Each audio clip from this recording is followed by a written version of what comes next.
Assalamualaikum warahmatullahi wabarakatuh. Bismillahirrahmanirrahim. Alhamdulillahirrahmanirrahim. Salatu wassalamu ala asrafil anbiya'i wal mursalin wa ala alihi washabihi ajma'in. Baik, pada pertemuan kita kali ini dalam kondisi belajar jarak jauh di awal tahun ajaran baru kelas 11, kita akan mempelajari tentang KD kompetensi dasar 3.1 dan kompetensi dasar 4.1. Kompetensi dasar 3.1 itu meliputi menganalisis struktur dan sifat senyawa hidrokarbon berdasarkan kekhasan atom karbon dan golongan senyawanya. Menganalisis ini berarti nanti kita akan mencoba menguraikan struktur dari senyawa hidrokarbon. Itu nanti kita akan uraikan seperti apa strukturnya.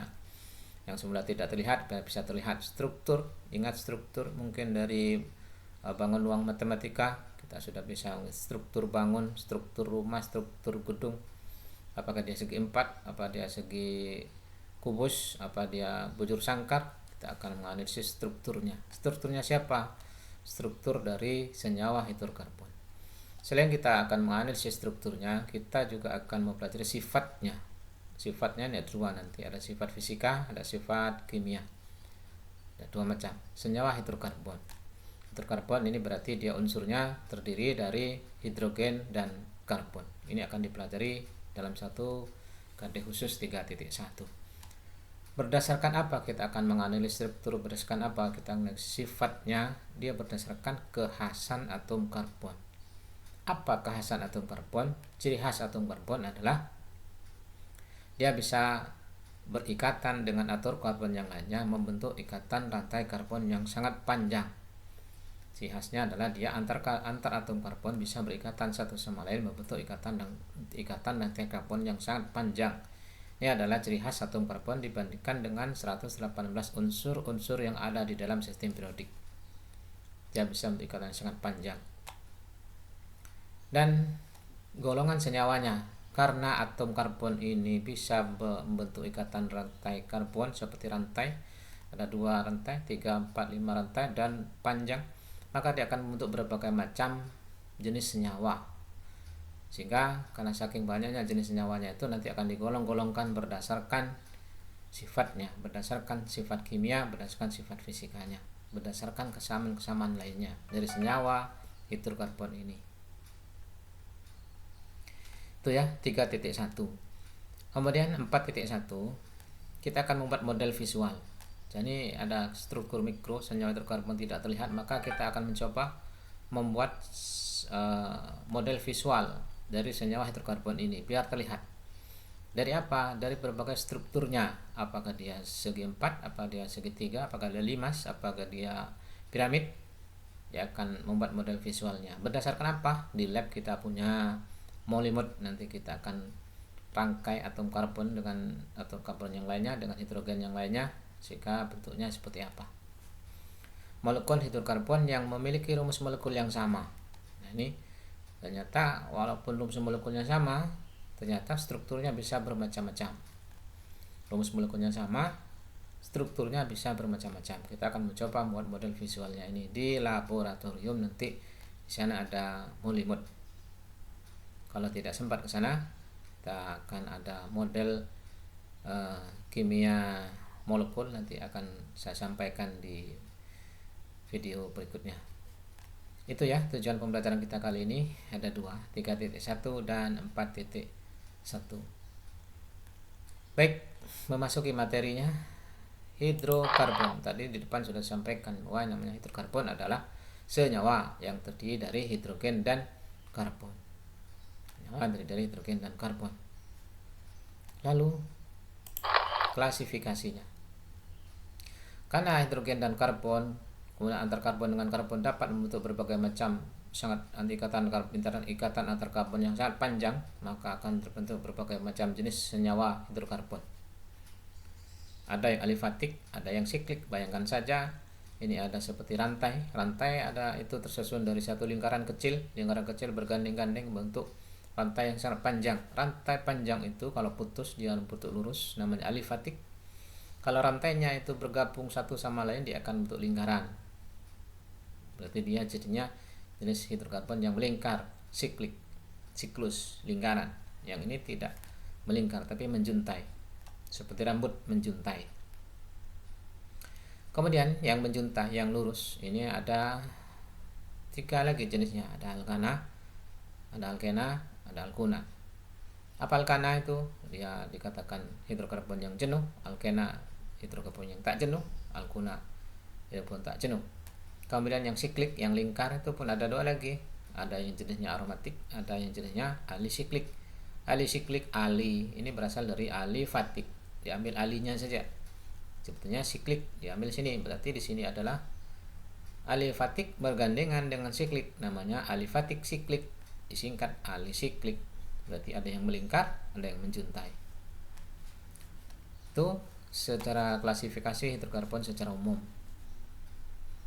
Kemudian kita akan mulai ciri khasnya. Ini tadi di depan sampaikan bahwa hidrokarbon itu mempunyai ciri khas. Yang pertama itu sesama karbon dapat membentuk rantai karbon yang sangat panjang. Ini adalah ciri khas utama dari karbon. Perhatikan hidrogen, nomor atomnya 1, konfigurasinya 1, dia punya 1 ikatan. Karbon nomor atomnya 6, konfigurasinya 2, 4, maka dia punya 4 ikatan. Nah, nanti sesama karbon ini nanti bisa saling berikatan, membentuk ikatan yang seperti ini, yang sangat panjang, 2, 3, 4, 5, 6 sampai seterusnya, sampai lebih dari 100 ikatan. Inilah ciri khas dari hidrokarbon, ciri khas dari hidrokarbon. Pinggir-pinggir sini nanti akan diisi oleh hidrogen sini. Kemudian ciri khas yang kedua, selain dia membentuk rangkaian ikatan yang sangat panjang, ciri khas yang kedua adalah sesama karbon nanti dapat membentuk ikatan kovalen tunggal di sini. Ini kovalen tunggal. Ikatan kovalen rangkap 2. Ini nanti kalau hidrogennya tidak ada, dia pergi hidrogennya, ini dengan ini dapat berikatan sehingga rangkap 2 sini. Dan juga dapat rangkap 3. Kalau sudah rangkap 2, ini dengan ini bisa berikatan, ini dengan ini bisa berikatan, maka akan terbentuk ikatan rangkap 3. Ciri khasnya ada 2, sangat panjang, ikatan kovalen rangkap 1, rangkap 2, dan rangkap 3. Jenisnya ada alkana, alkena, alkuna, sikloalkana, dan benzena. Tadi di depan klasifikasinya ini ada alkana, alkena, alkuna. Kapan dia disebut dengan alkana? Apabila ikatan antar karbonnya ada ikatan tunggal, C dan C ini ikatan tunggal, maka dia disebut dengan alkana. Kapan dia disebut dengan alkena? Apabila salah satu di antara ikatan C dan C ini ada ikatan rangkap 2, maka disebut jenisnya alkena. Kapan disebut dengan alkuna? Apabila antara C dan C, karbon dengan karbon ini ada ikatan rangkap 3, maka dia disebut dengan alkuna. Yang ini jenuh, karena tidak bisa lagi, kata tunggal lagi. Kalau ini masih tidak jenuh, ini masih bisa diputus, hidrogen masuk. Yang ini juga tidak jenuh, ini bisa putus, hidrogen masuk, ini putus, hidrogen masuk. Maka ini jenuh, sudah nggak bisa putus lagi. Ini masih bisa putus, yang ini bisa putus. Yang sudah tidak bisa putus namanya jenuh. Yang ini yang belum jenuh, yang ini belum jenuh atau tak jenuh. Ini tak jenuh, tak jenuh, atau belum jenuh. Baik, lalu yang keempat, ini ada siklo. Siklo ada lingkaran, alkana. Ini sebetulnya bentuk dari alkana yang ujung dan ujungnya menjadi satu sehingga bentuk lingkaran. Siklo, alkana. Ini siklik. Kemudian ada yang benzena. Ini adalah ciri khas, sama seperti alkuna. Ciri khasnya adalah apabila ada ikatan rangkap 3. Benzena dia punya ciri khas apabila karbonnya cuma 6, 1, 2, 3, 4, 5, 6, melingkar. Kemudian ada ikatan rangkap berganti-gantian, rangkap tunggal. Ini ada ciri khas dari benzena. Sekali lagi, alkuna ciri khasnya adalah ikatan rangkap 3. Kalau benzena C-nya 6, melingkar, kemudian ada ikatan rangkap tunggal. Ini ciri khas benzena. Kalau ada seperti ini, maka dia dikelompokkan ke dalam golongan benzena. Ini kenapa bukan benzena? C-nya 6, ya C-nya 6, tapi tidak ada ikatan rangkapnya. Kalau rangkapnya cuma 2, gimana? Rangkap tunggal. Di sini tunggal, bukan benzena. Ciri khasnya seperti ini. Ya, ada 5. Kemudian rumus umum hidrokarbon alifatik. Yang ini, alkana, alkena, dan alkuna, dia punya rumus umum. Rumus umumnya adalah ini berpola, CnH2n+2. Cn H2n plus 2 nya ada. Lalu alkuna Cn H2n min 2 plus 2, 2 nya hilang, ganti min 2. Apa? Misalkan ada C6H14, lihat yang ini alkana, C nya 6, 1, 2, 3, 4, 5, 6, C nya ada 6, hidrogennya ada 6 kali 2, 12, tambah kiri kanan 14, C nya 6, H nya 14, C nya 6, H nya 14. Lalu bagaimana kalau alkuna? Nah, C6H14, kalau N nya 6, kita ganti 6N ini dengan 6, berarti 2 kali 6, 12, tambah 2, 14, berarti C6H14. Lalu bagaimana dengan alkena yang C nya juga sama-sama 6? Mari dilihat. Alkena C nya 6, 1, 2, 3, 4, 5, 6. Hidrogennya hitung, sama dengan ini 14, cuma kurang 2. 14 kurangi 2, 12. Berarti alkuna C6H12. Bisa saja 12 ini bisa berasal dari N, 6. 6 kali 2, 12. Jadi alkena CnH2n. Kalau ini 6, hanya 6 kali 2, 12. Kalau alkana C6, Cn 6 nya kali 2 tambah 2, 12 tambah 2, 14. Lalu alkuna bagaimana rumusnya? CnH2n min 2. Mari kita lihat lagi. Tuh 2, 3, 4, 5, 6.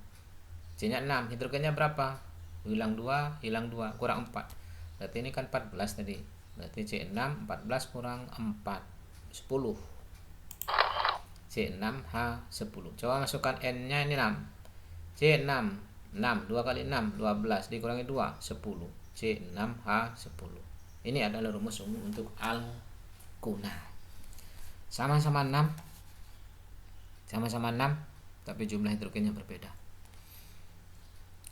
Kemudian ada cara yang mudah di sini untuk mengingat antara alkana, alkena, dan alkuna. Kalau pas dia dikalikan 2. 6 kali 2, 12. Kalau pas begitu, maka dia alkena. Kalau 6 kali 2, 12 kurang 2, ini kurang 2, maka dia alkuna. Kalau dia lebih 2 dari ini, 14, berarti dia alkana. Kalau lebih 2 dari ini, dia alkana. Kalau kurang 2 dari ini, alkuna. Tuh ya. Coba cek sekarang ini. Kalau C3 alkana, berapa hidrogennya? C3, N-nya 3, 2 kali 3, 6, 6 tambah 6, 7, 8, C3H8. Kalau alkena, pas kalikan 2, C3, 3 kali 2, 6. Kalau alkuna, C3, 3, 2 kali N, 2 kali 3, 6, dikurangi 2, 6 dikurangi 2, 4, C3H4. Ini alkuna. Alkana misalnya C4, C nya 4, N nya 4, 2 kali 4, 8 tambah 2, 10, C4H10. Alkena, C nya 4, N nya 4, kalikan 2, 8, alken. C4 untuk alkuna, N nya 4, 2 kali 4, 8, 8 kurangi 2, 6. Begitu seterusnya. Alkana, alkena, dan alkuna. Baik, lanjut.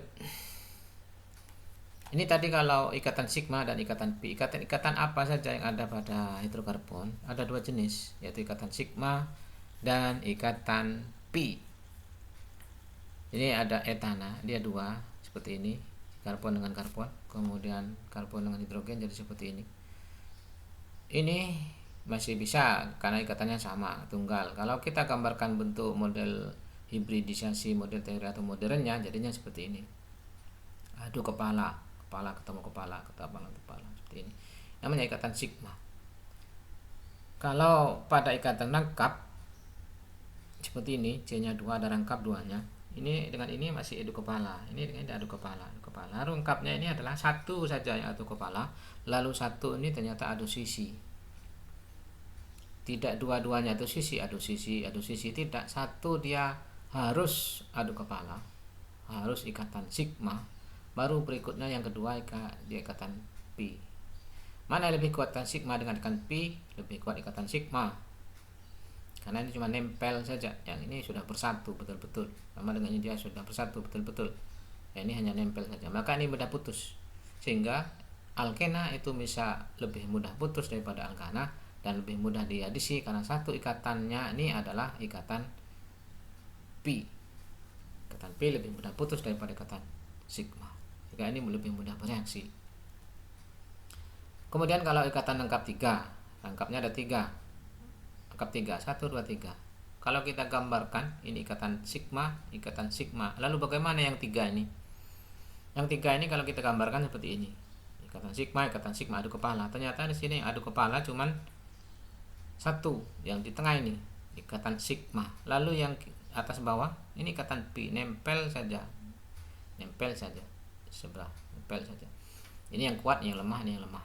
Maka ini bisa diadisi, ini bisa diadisi, sehingga alkuna lebih mudah bereaksi dengan dalam suatu reaksi kimia. Ini ada ikatan pi, ikatan sigma. Jadi kalau kita hitung di antara 7 ikatan ini, 7-7-nya ada ikatan sigma. Oh ini 1, 2, 3, 4, 5, 6 ikatan ini, ikatan sigmanya ada 5, 1, 2, 3, 4, 5, ikatan pi nya 1. Ini 1, 2, 3, 4, 5 ikatan ini, 1, 2, 3, ada ikatan sigma 3 dan 2 ikatan pi. Ini ikatan-ikatan yang ada pada alkana, alkena dan alkuna. Sehingga alkana dia lebih sulit untuk bereaksi, alkena dia lebih mudah bereaksi, ikatan pi dia mudah putus. Alkuna ada 2 ikatan pi, dia mudah bereaksi. Lanjut pada uji kandungan hidrogen dan karbon. Ini katanya senyawa hidrokarbon. Apa betul yang mengandung hidrogen dan karbon? Bagaimana cara mengujinya? Bagaimana ada senyawa kita ingin menguji apakah dia ada kandungan hidrogen dan karbon? Hidrogen dan karbon ini adalah bukan unsur bebas. Dia di alam tersedia dalam bentuk H2O. Dalam bentuk H2O. Karbon dia bisa berdiri sendiri berupa arang. Dia juga bisa berupa senyawa CO2. Lalu bagaimana kalau kita ingin menguji suatu senyawa dia mengandung hidrogen ataupun karbon? Caranya dibakar saja. Dibakar saja, kalau terbentuk arang berwarna hitam, dia adalah karbon, berarti mengandung karbon.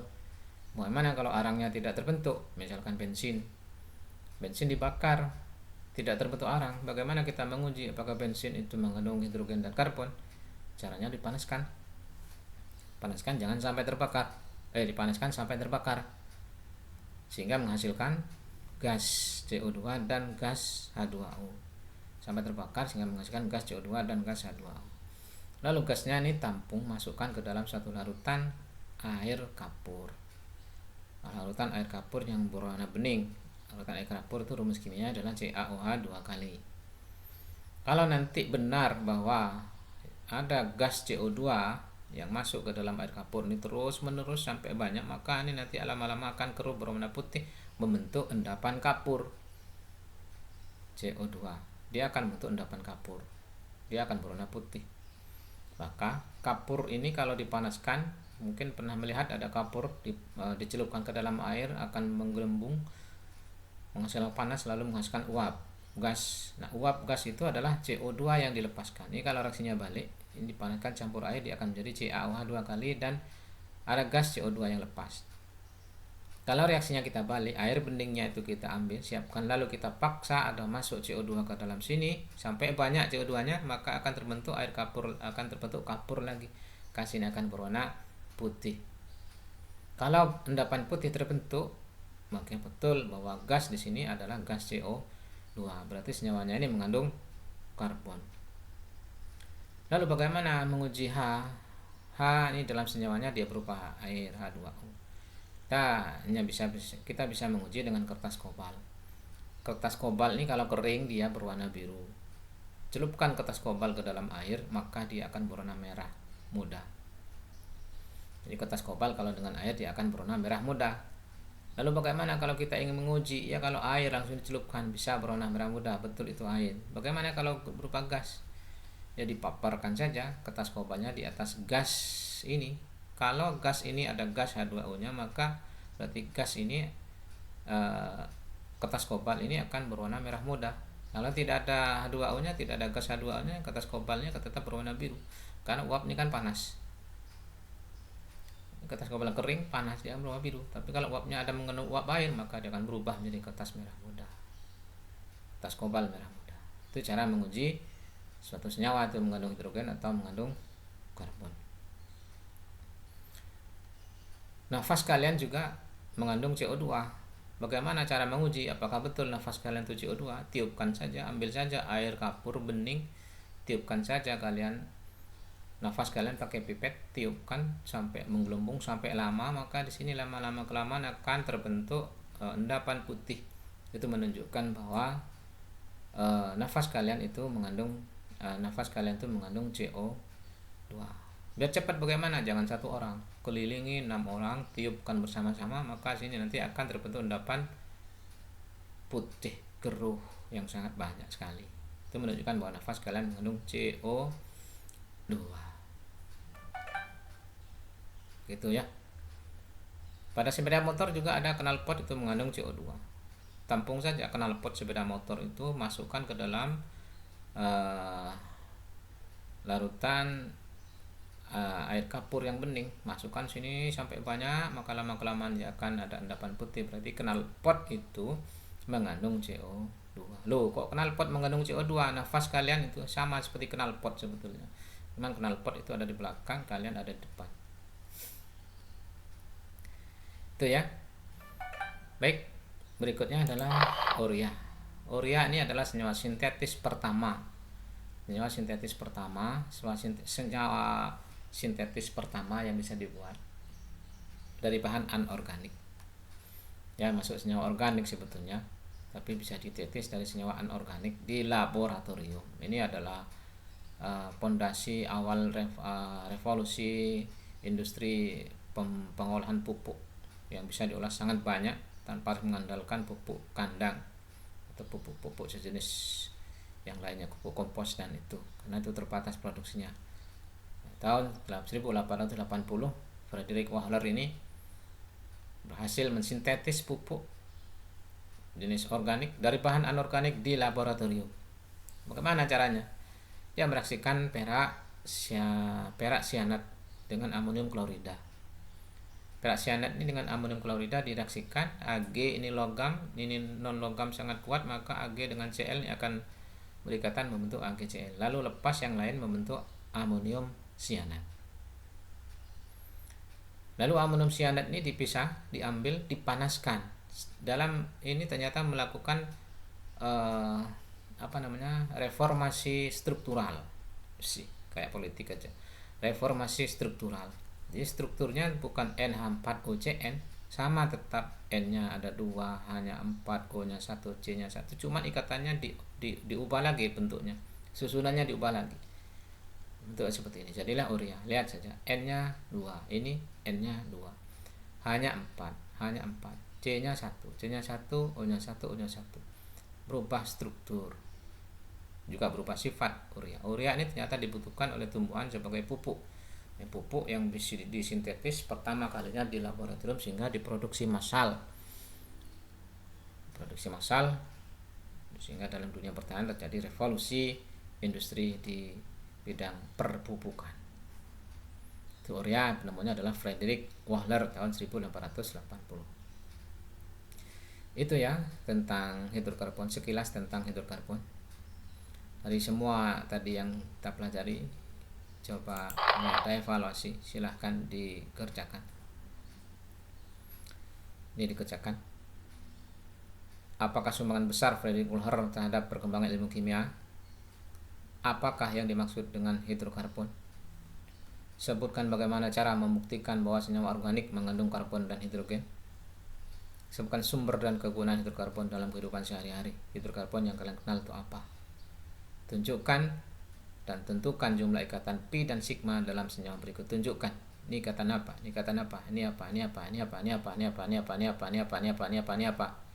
Tunjukkan mana ikatan pi, mana ikatan sigma dalam senyawa berikut ini. Ditulis di selembar kertas, dikumpulkan. Begitu juga nih pilihan gandanya nomor 1. Ini tulis kunci jawabannya saja. Senyawa berikut yang termasuk alkena adalah mana di antara senyawa ini berdasarkan rumus molekulnya. Nomor 1A atau B atau C atau D, tulis. Nomor 2, senyawa berikut yang bukan merupakan homolog alkena, yang bukan alkena yang mana? Tulis. Senyawa yang mempunyai 2 buah ikatan rangkap adalah tulis struktur ini mana yang punya 2 buah ikatan rangkap. Bukan ikatan rangkap 2, tapi 2 buah ikatan rangkap. Berarti ikatan rangkap 2-nya ada 2. Ikatan rangkap 2-nya ada 2. Tulis. Berikutnya, zat yang termasuk senyawa hidrokarbon tak jenuh dan mempunyai 1 ikatan rangkap 3 adalah sini. Mana? Zat yang termasuk senyawa hidrokarbon tak jenuh dan mempunyai 1 ikatan rangkap 3. Berarti yang ditanyakan itu alkena. Mana di antara sini yang alkena, yang punya ikatan rangkap 3? 5. Dalam setiap molekul alkuna A, B, C, D, E, mana yang benar? 6. Gas yang terbentuk antara batu karbit dan air adalah apa? Cari di buku. Kemudian nomor 7. Ikatan antar atom C dalam senyawa hidrokarbon termasuk ikatan apa? Ikatan antar atom C. BA, B, kan kovalen hidrogen, kovalen koordinasi van der Waals. Ini kelas 1 sudah, baik. Sesama atom karbon, sesama golongan 4. 8. Rumus umum golongan alkuna apa? Mana rumus umumnya alkuna? 9. Gas asetilen termasuk jenis homolog apa? Homolog itu jenisnya apa? Alkana kah, alkena kah, alkuna kah? Asetilen itu masuk apa? Nomor 4. Dari senyawa berikut ini yang tergolong homolog alkena apa? Adalah mana yang alkena ini? Cari. 11. Homolog tertinggi berikut ini dari C7H16 adalah homolog tertinggi berikutnya dari C7H16 adalah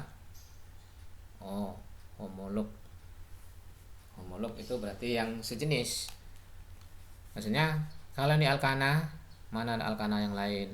Kalau ini alkena, mana alkena yang lain? Kalau ini alkuna, mana alkuna yang lain? Dan ini kan homolog sama. Yang sama dengan ini mana? 12. Gas hasil pemanasan gula pasir yang dialirkan ke dalam air kapur terjadi endapan putih. Endapan putih tersebut apa?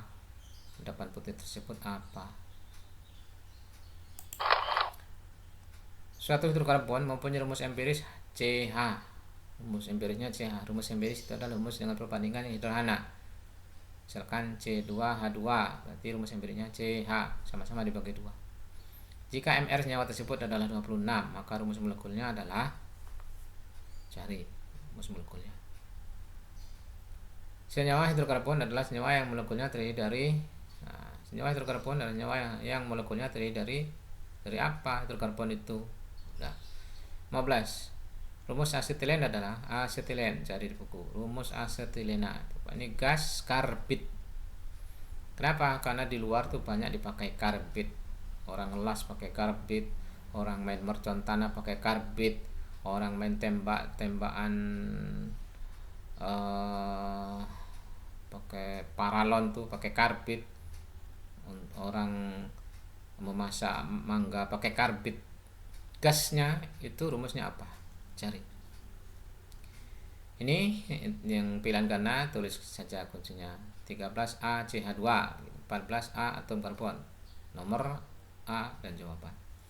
Tapi kalau ini soalnya tulis, jawabannya tulis kumpulkan di selembar kertas.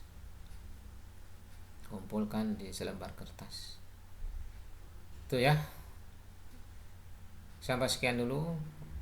Untuk melihat soal-soalnya ini silahkan di skip, silahkan di stop lagi, karena ini video bisa dilihat lagi mana yang diinginkan, lalu dikerjakan di selembar kertas, dikumpulkan untuk penilaian harian, karena nilai harian itu komposisinya adalah 60%.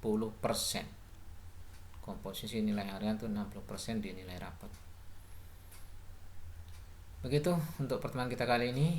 Pertemuan berikutnya kita akan mempelajari tentang alkana, alkena, alkuna, sikloalkana, benzena, isomernya alkil, dan ada yang lainnya. Itu Untuk sementara sampai di sini dulu klasifikasinya dulu. Kurang dan lebihnya mohon maaf. Saya akhiri. Assalamualaikum warahmatullahi wabarakatuh.